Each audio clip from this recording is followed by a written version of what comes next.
It's a convenient party laser for blinding all of your friends, and I have looked at a similar unit to this in the past, but this one has some interesting features, particularly the aura or plasma effect. So let me just demonstrate this right now. So I'll just switch the lighting so you can actually see the effect. So as with most of these type of products, the default is just to splatter everything willy-nilly everywhere. And you can see already that it's quite interesting effects. But let's use the remote to take a closer look at them. So this effect gives just the red morphing laser. And this unit has 4 lasers in it. This button gives the green morphing laser, which is a much, much brighter effect. Or if you want, you can have both lasers morphing simultaneously. You can also have the pattern in both red and green. Or you can have just the red, which is a simple pattern, or the green, which is an extra diffraction layer. And it produces a much more complex pattern. I'll try twisting it so it looks relatively aligned, since that diffraction grating is out of position. I'll also put it over there. And this unit actually has about 30 different effects before they repeat. But the downside is you might find one you like and say, okay, stop the motor in that one. It does. It just stops everything. It just stops moving completely. Because as far as I can see, this unit only has one motor for everything, which is a shame. But it's actually, in a sense, it's worth getting just for this effect, because it's actually very good. Oh, there are of course, all the LED effects you can have as well, that you can choose various colours and things like that. And then you've got off and on. Okie dokie, let's take a closer look at it. So the unit can be run from a 5-volt supply, or it does have its own built-in lithium cell or battery. I'm not really sure what's inside. I'm still to find that out when I open it. And if we take a look at the front, I'll just not point this at my face while I do this. We have the LED, we have the green pattern laser, the red pattern laser, and then at the top we've got the sort of the aurora effects, and it does appear to just be one disc from the look of it. I shall turn this off now so I don't shoot myself in the eye. It's worth mentioning that as the power of these gets higher and higher, they actually pose an eye hazard. Lasers have always posed an eye hazard. It's just something that the sellers don't really mention an awful lot. Let's use a different screwdriver for this. Let's try this one. But they're more interested in selling the lights to you than mentioning that they do potentially pose an eye hazard, and it's also especially important that the green ones usually put out a lot of infrared laser energy as well as the green light because of the way they work. They have an infrared laser that stimulates another crystal into lasing in an infrared wavelength, and then there's a frequency doubler. And if things don't actually line up quite right, if the conditions aren't perfect, you can get a very dull green glow, and you look into it and think, oh, that's not very bright. You're actually shooting yourself right in the face with a fairly high power laser. Oh, this whole assembly is coming out. Is this what I wanted? I don't know if it is. Am I going to short this against the case now with a lithium battery in it? Let's take the back of it off then and see if this helps. Oh, it might also be the side yoke. It might be an issue here. Or it might be the fan just needs unplugged to actually let it out. I shall put this at an angle so that you can actually see me unscrewing it here. Because otherwise the screwdrivers point straight up at the camera, and well, the camera and screwdriver don't fit in the same space. The fan may be needed purely because the green lasers tend to run at fairly high current, and it keeps them cool. The green lasers are the bit that will fail for earliest as well. Oh, there's a little battery connector. Oh, that's a big battery. That's going to be interesting. That's that connector off. Is it going to slide out now? Yes, it is. Oh, and there are batteries and its own little carrier there. Excellent. Right, what can we do here now to actually reveal the rest of the stuff in the front? What's stopping that from coming off? Oh, it's got little pillars here. Right, tell you what, I'll take a couple more screws out then. And this should reveal all the magic. So that's that screw. There's the single motor. There's the 4 lasers with little connectors pushed over the end and then the leads bent back, and the sense wire, the feedback wire, just folded out the way. I wonder if it's dedicated buck regulators for the lasers. So here's the effect. They have... Oh, let's take that off as well then. Let's just take the whole thing to bits. Here is the diffraction disk, and all those effects you saw, the complex effects, were just this rotating. So yeah, what they've got here, can you see this? Actually, I shall just lock the exposure. I didn't realize that was unlocked. Can you see the sections around the outside and the sort of prismatic effect? And then it's clear in the middle. The clear in the middle bit is where they're firing the lasers through that rippled plastic for that sort of like aurora effect. And the outer edge, it's just simply the fact it's rotating past the lasers creates that morphing pattern, and it's got those 30 sections around it. It's made more complex, and this is why I had to tilt it at an angle. Look at the angling of that diffraction layer. This is in front of the green laser because it's higher power, and it's got the diffraction grating to splatter that into even more effects because it's much higher brightness. There's the RGB LED. It's probably the least exciting thing there. I feel I should mark all these connectors before taking them off. They're glued on as well. Right. So I shall do that. I'll just pause while I do that. One moment, please. Okay, things are marked, so I can now remove the circuit board and we can explore it. I shall take a picture of it.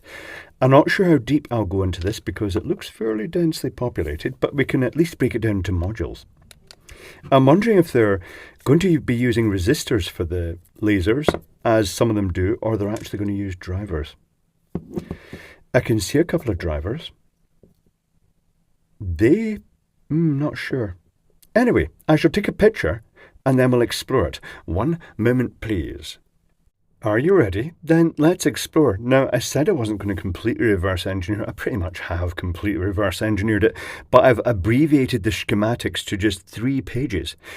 The first page just dedicated to all the power supply sections. So here is the jack down here that the external 5-volt supply comes in on. Now, I say 5 volts because there's going to be a bit of voltage drop along the cable, plus there's a Schottky diode here which cause a bit more voltage drop, but it can supply the unit, or the battery pack can supply the unit. The battery pack is 2 18650s. It's labelled 4000 milliamp hour. I'm not sure whether to believe that or not. I'd have to test it, and that would take a while. I may test it though. So the battery, so the two don't conflict, there's a P-channel MOSFET here, and it's normally turned on, and when you plug something in here, and I'll show you this in the schematic, it turns that off and isolates the battery, but not completely, because there's a 4056 charge control chip that can then charge that, and it's got its own 2 little LEDs. It's just a standalone circuit that can charge the batteries when it's being powered, as the circuit's being powered as well. Then comes 2 regulators. There's a boost regulator here, which uses this inductor to boost the voltage and fire it through this Schottky diode to charge up this capacitor, and it takes it up to 8 volts. It's got a little feedback network of resistors down here. The next thing is there's a buck regulator here, and it's this little chip here and this inductor that just pulses current to this capacitor to give a 2.5 volt supply. So we've got 8 volts here, 2.5 volts here. The 8 volts gets regulated down by this linear 8.78L05 regulator for the 5 volts that is used for the microcontroller, the audio circuitry, which I have reverse engineered, the infrared receiver, and the button. The 2.5 volts are used for the 2 red lasers and 1 of the green lasers. The 8 volts is used for a high voltage laser. It says 7 volts in the back. It measures 4.94 volts when it's running, but I'll show you that again on the schematic. The fan is just, as soon as you turn the power on, there's a switch over here, and as soon as you turn that on, it's got 2 sections, one for the signal to the microcontroller and the other just to actually turn power onto the circuit.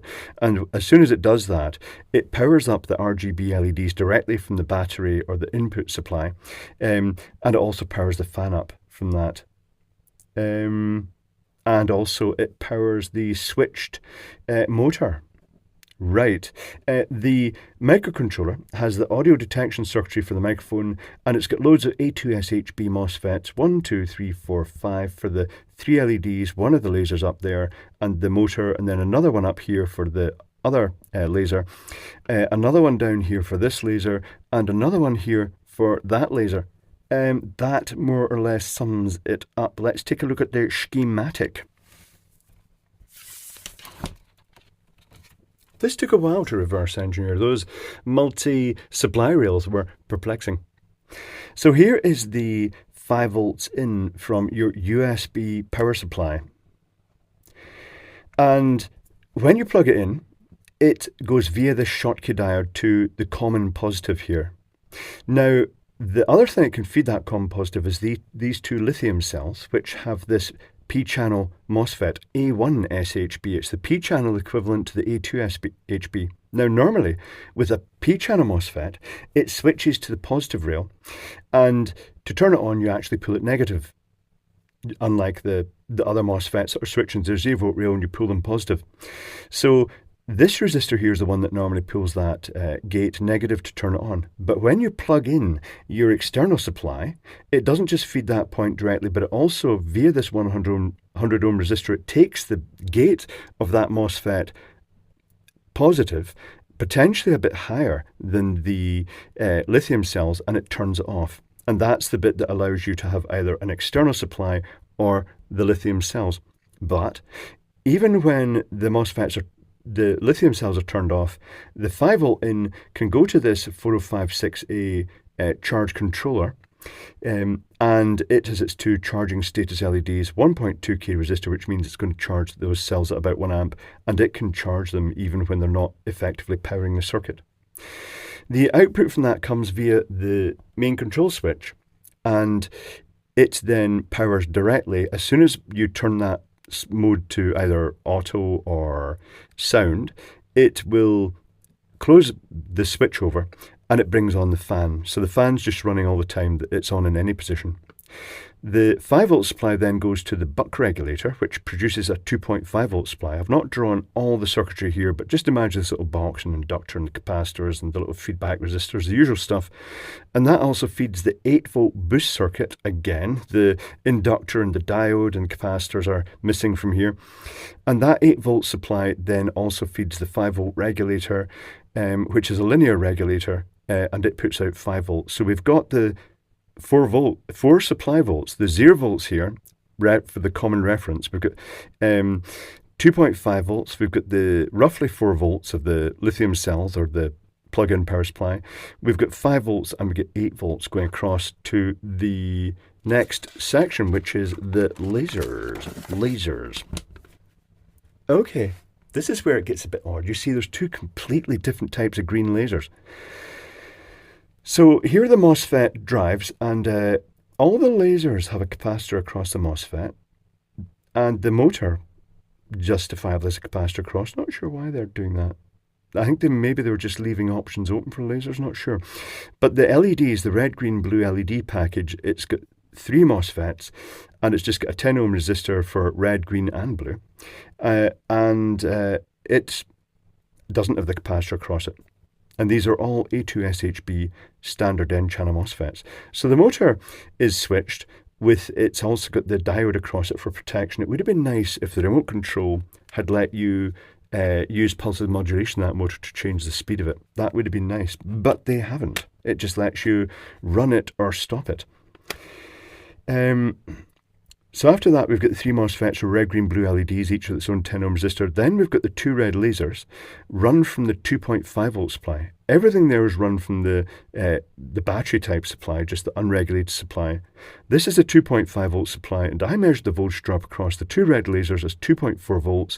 There's a 1 ohm resistor in series. That means they're roughly 100 milliamps, which is about 2.4 times 100 milliamps is 240 milliwatts theoretically for the total dissipation, not the output of the laser. The green laser, there was and I can show you these lasers. We have the aura lasers at the top. So these two red lasers are being run for the 2.5 volt supply, and they're being run at the same current, quite low power. The pattern laser is just an ordinary, you can see the gold coloured package here, as in the others, that's just a semiconductor laser, and they've basically poked the pins through and folded them over, and they've put the feedback pin that is a little opto photodiode inside. They've folded that out of the way, but they've poked these through and they've held the connector in place just by folding the wires over. You'll see that they've done that here as well to a degree, but this one, they've glued the connector on, because I don't think that's a standard diode in there, because that package, that laser operates around about 5 volts at a higher current. It's odd how they've chosen, but it is a much brighter laser that's being used in the aura because it's more spread out. That's the one that's going through this sort of distortion plastic in the middle, as opposed to the outer effects. But this laser here, it's the 1.6 volt laser. It's just the standard semiconductor laser with the little gold package, and it's running from 2.5 volts.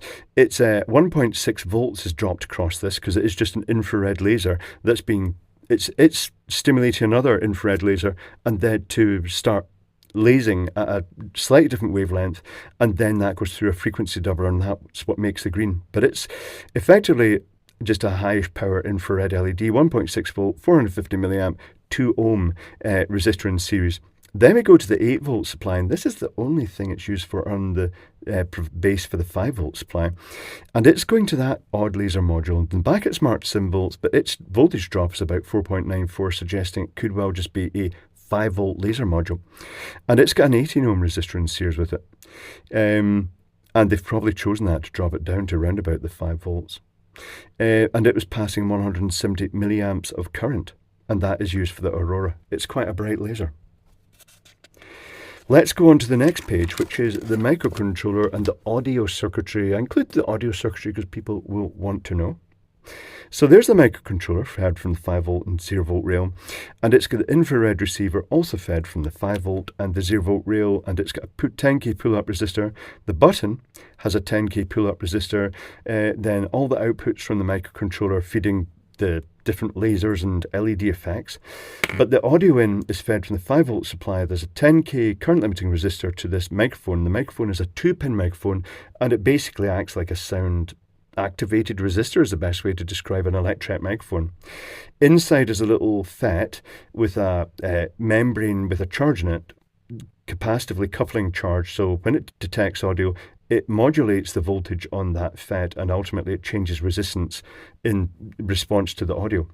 That goes through this capacitor, which blocks the DC, just lets the audio AC through. There's a 820k pull-up resistor, which may tune the sensitivity of this, and it triggers a transistor, which then has the level shifter. It then pulls down this base of this resistor, which normally pulled up the 10k resistor, so that it pulls the input of the microcontroller down low in response to audio disturbance. And there's a very good chance that it's just looking for bursts of audio noise. And it's not got any gain control as such, I wouldn't think. So it probably is just looking at bursts of noise and then add a time delay, and then when it gets to a sudden peak of noise, it'll actually just make it increment through the effects. But there we have it. It's quite well made, really, I suppose. A lot of stuff just jammed in here. These are so cheap these days. This is bad because they're in the hands of people who perhaps shouldn't really be playing with lasers. But that's just how it is. I foresee in the future, given the level of ones that they're making available to disc jockeys for their nightclubs events, I can see a lot of people suffering eye damage in the future because they're firing the lasers directly into people's eyes. That's also something you should consider when you're at a friend's house and they've got one of these cheap lasers and they're pointing at a sofa. Just don't sit in that sofa. Don't have the laser shining in your eyes. Even if it's doing its pattern things, it's just not a great idea at all. But pretty neat, especially the multiple voltage rails. It's quite a complex device and it's quite a nice assembly. But the science behind this little pattern disc with its multiple diffraction gratings is quite staggering. It's really impressive that as you rotate it, it gives that moving effect, and that's multiplied further with the extra diffraction grating in front of the bright green laser, which isn't the brightest laser. That's the dimmest green laser that's used for that. But it multiplies the effect even more. Very interesting. But there we have it, the disco laser effect. It's really quite impressive.